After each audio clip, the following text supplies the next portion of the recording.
ఇవాళ విమర్శలు వస్తూ ఉన్నాయి. అసెంబ్లీకి మాత్రం రారు కానీ విదేశీ పర్యటన కోసం కోర్టు నుంచి కూడా అనుమతి తీసుకుని వెళ్తారా అన్న విమర్శలు కూడా వస్తూ ఉన్నాయి కదా. ఏం చెప్తారు సార్, ఎలా చూడాలి? ఖచ్చితంగా అండి. ఇప్పుడు తను ఒక రాజకీయ పార్టీ అధ్యక్షుడే కాదు, గతంలో ముఖ్యమంత్రిగా పనిచేశారు, ప్రతిపక్ష నాయకుడిగా పనిచేశాడు.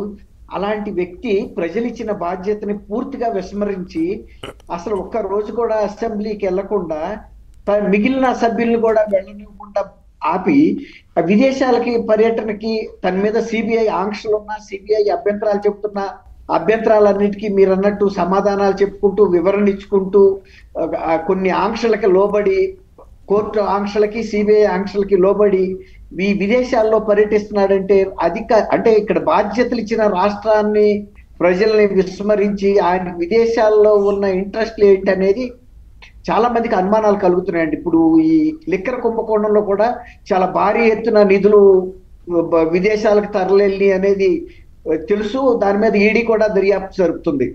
గతంలో ఆయన quid pro quo and money laundering cases లో కూడా చాలా డబ్బుని ఇతర దేశాలకి తరలించాడు. ఆయన కొన్ని వ్యాపారాలు కూడా విదేశాల్లో ఉన్నాయి అనే మాట కూడా వినపడుతుంది.